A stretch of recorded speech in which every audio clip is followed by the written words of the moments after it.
কোনো মসজিদের ইমাম যদি আহলে হাদিস সম্প্রদায় হয় তবে পিছনে নামাজ পড়লে নামাজ সহি হবে, নামাজটিকে কি কবুল হবে?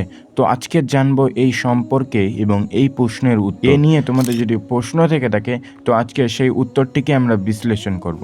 তো শুরু করি। আহলে হাদিস বা অন্য কোনো সহি মাযহাবের ইমামের পিছনে নামাজ পড়া সম্পর্কে হুকুম হলো যে যদি সেই ইমাম সম্পর্কে জানা থাকে যে তিনি হানাফি মাযহাবের মতো নামাজে ফরজ, ওয়াজিব, সুন্নত ও সকল শর্তসমূহের প্রতি পুরোপুরি যত্নবান থাকে তাহলে তার পিছনে ইক্তেদা করতে কোনো প্রকার অসুবিধা নেই। আর যদি হানাফি মাযহাব অনুসারে নামাজে যে সকল শর্ত বা ফরজ, ওয়াজিব রয়েছে ইমাম সাহেব যেগুলি যথাযথ পালন করে না বলে জানা থাকে তাহলে তার পিছনে ইক্তেদিয়া করা জায়েজ নয়।